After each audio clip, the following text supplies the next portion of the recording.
Over the past few months, there's been a dramatic shift in the global aid and development landscape as the Trump administration in the US moved to shut down USAID and subsequently dismantled the world's largest foreign assistance program.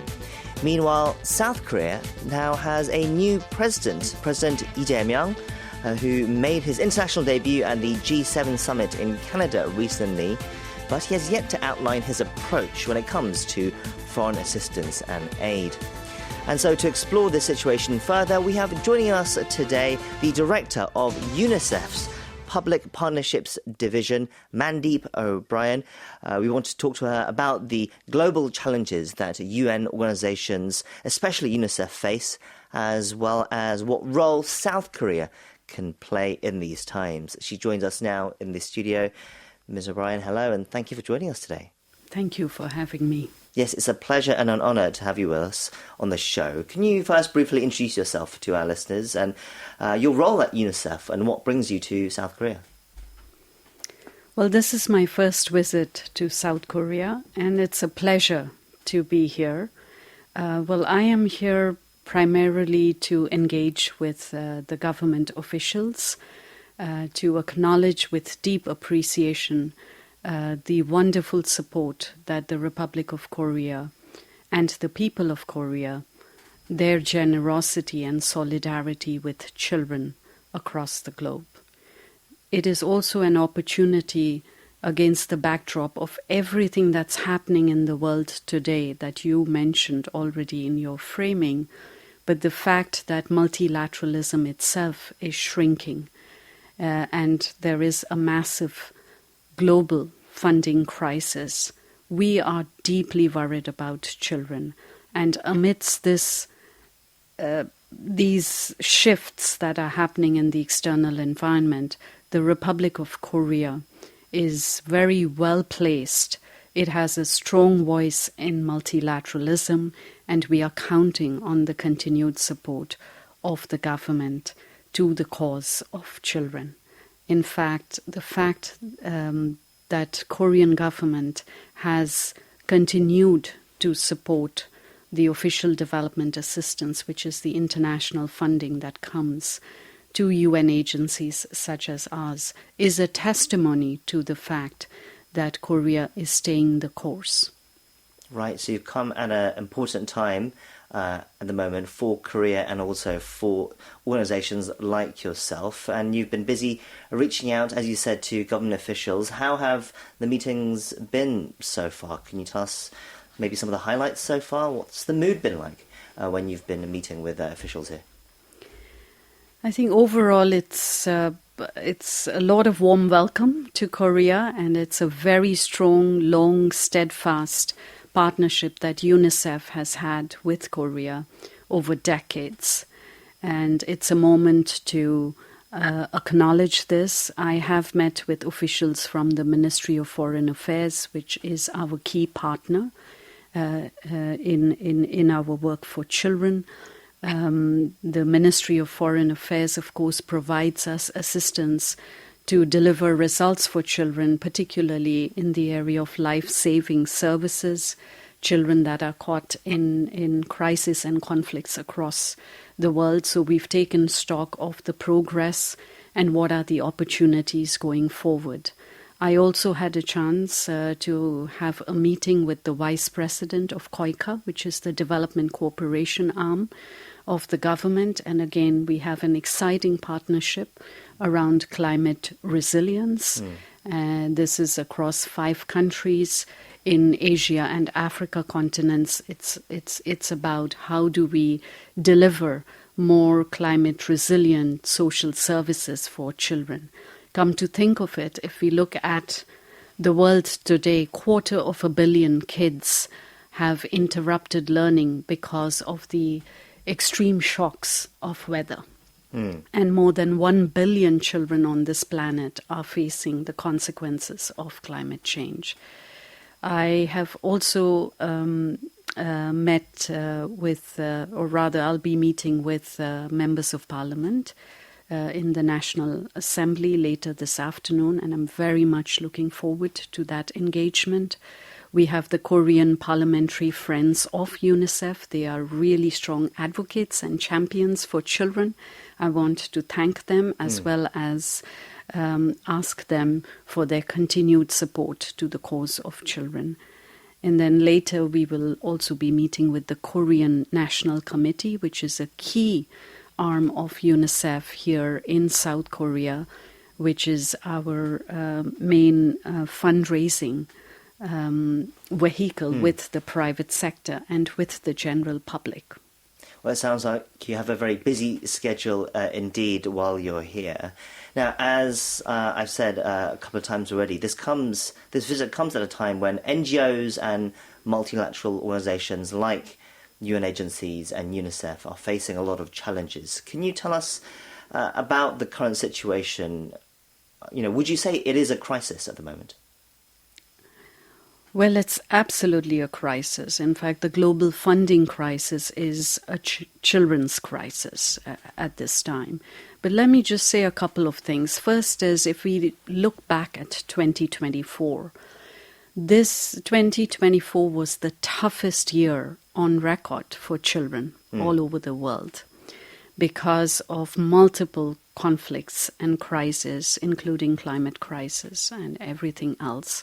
In fact, just to put some real numbers to this, UNICEF responded to 450 crises last year alone across over 100 countries. If we look at 2025, it's no better. In fact, we are appealing to reach more than 200 million children across 145 countries, which is a massive mission ahead of us. The reason I'm sharing these numbers is it tells you how deep and widespread the crises are. And the old crises are not going away. In fact, new ones like the wars in Sudan, in Gaza, the protracted conflicts in Afghanistan, Yemen are continuing, and children are caught in the middle of all of this. Second is, in relation to some of the shifts that we have seen this year with the US government's posture to foreign assistance, that obviously has had deep impact across the UN system, but also our NGO partners, as you mentioned. However, this is coupled with reductions that have been announced by a number of European donors and partners. So it's a bit of a double whammy, if you will, and very unprecedented times. We, as UNICEF, are deeply worried about what happens to children. And again, just to make this real, we are projecting almost 20 million children across the globe will risk losing access to life-saving health services. And another 11.5 million children are at the risk of not being able to drink safe and clean water, which obviously increases the risks of waterborne diseases. So all this to say it's a crisis all around. And maybe just to end against this backdrop, the importance and criticality of partners such as Korea can't be stressed more. The fact that the Korean government has stayed the course in its commitment, we need the solidarity and the generosity of the government and the people of Korea now more than ever. Before we get to Korea, so then how is UNICEF dealing with the current situation, with all these challenges that it's facing? Well, it is very challenging, but UNICEF is, a very decentralized organization. We have presence and boots on the ground in 190 countries. We've been present and delivering for children for 8 decades. And we have the agility to adapt to crisis and a lot of hard-earned resilience. That being said, as I mentioned, we are very worried on our ability to continue to deliver life-saving programs for children. Very concerned that we may not be able to reach the numbers that I mentioned and this is very worrying.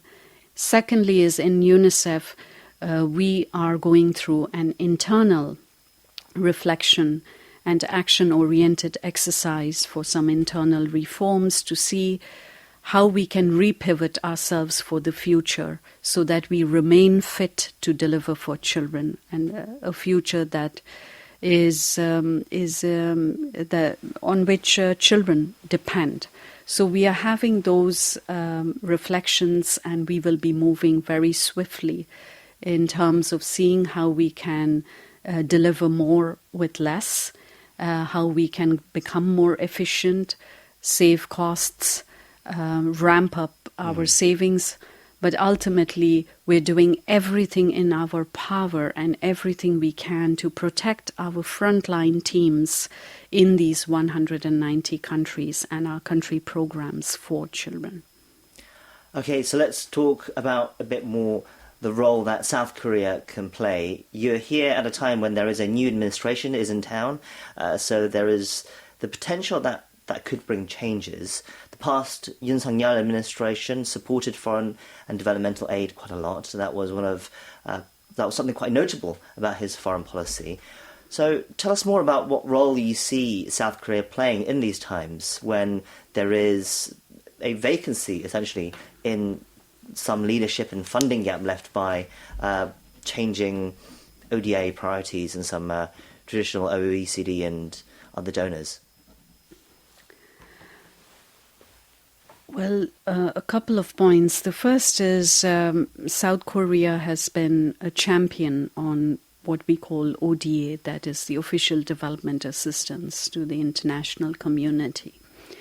We've seen an increased commitment over the recent years by the Korean government.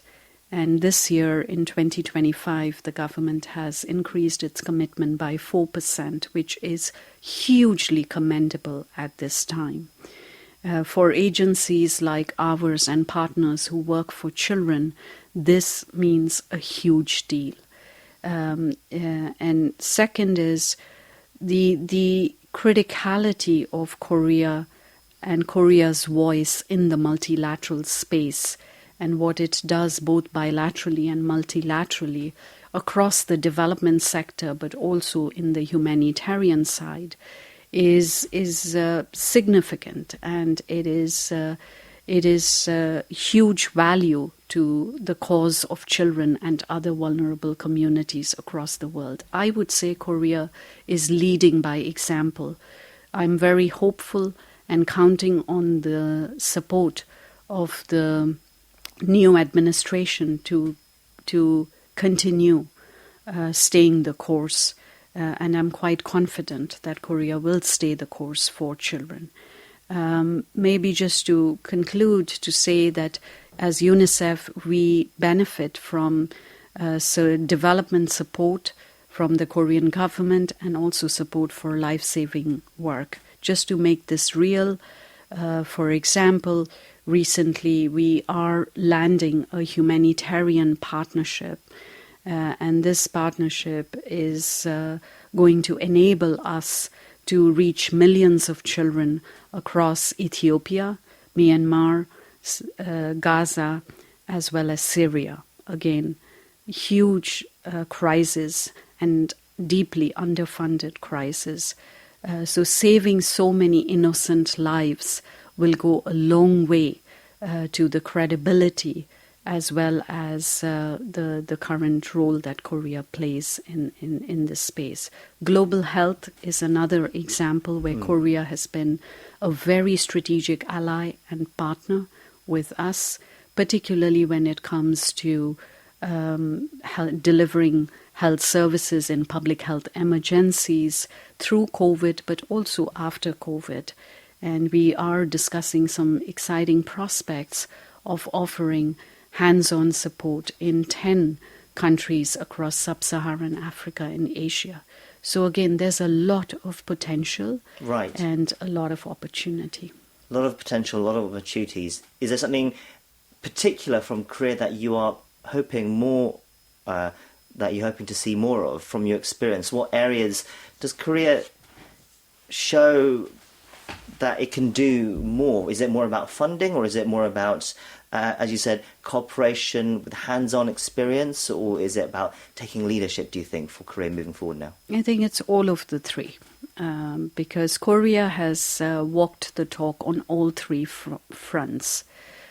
So firstly, on funding, as I mentioned, the fact that, it is staying the course on ODA and providing the much-needed financial support to partners such as UNICEF for on-ground programs for children is, again, deeply appreciated. And across crisis settings, but also across settings which are not hit by crisis, but where very poor countries, like low-income countries and least developed countries. In fact, Korea, interestingly, after the war, was a recipient country, and now it has transitioned to donor country. So if you think about it, it is about giving back to the world. Vaccinating kids in Somalia, supporting girls' education programs in Afghanistan. This is an extremely powerful story to tell from Korea, and for other countries to be inspired by this example. Second is in terms of on-ground, hands-on, on-ground work that you mentioned. I think the examples that I have shared across the climate partnership, the humanitarian partnership, the global health work across continents speaks volumes to this hands-on support in the area of health, water, sanitation, hygiene, so on and so forth. And third and final is really Korea's voice in the multilateral space, as well as it being a strategic ally for other countries. It has an enormous potential to build bridges between North and South. Korea is serving on UNICEF's governance body, which is our executive board, and is a strong voice on the work that we do for children. Again, multiple examples of the huge potential going forward also for innovations and climate change. I think, again, some exciting areas, including digital learning and technology. Well, we're almost out of time, but then do you have a final message that you would give to the new administration, and also, I guess, to our listeners as well who are listening, who are interested in what UNICEF is doing? I would strongly appeal to the current government in Korea to stay the course for children. Children need us now more than ever. The generosity and solidarity that the government of Korea has shown to the world for children, I hope that we can continue this. We are confident. Secondly is also Korea's strong voice in the multilateral space, but also its potential to support humanitarian diplomacy efforts, pressing for solutions to mindless wars and conflicts that are happening across the world. Children do not start wars, and they are powerless to stop them, yet they are bearing the heaviest brunt of crises, of conflicts and wars across the world. There's a lot that governments such as the Republic of Korea can do, because it is credible and it can broker solutions. And finally is just leading by example. There are so many practical examples from across the globe where children have benefited from the support of Korea, and scalable solutions as we look ahead at a huge young population and the enormous opportunities that entails. So we're really counting on the support of the government and the people of Korea. Okay, so we're going to have to leave it there, but it's been a pleasure to have you on the show today. We hope your trip here is a fruitful one, and also that the overall environment improves as well. We've been speaking to Mandeep O'Brien from UNICEF. Thank you once again for your time today. Thank you. Thank you so much.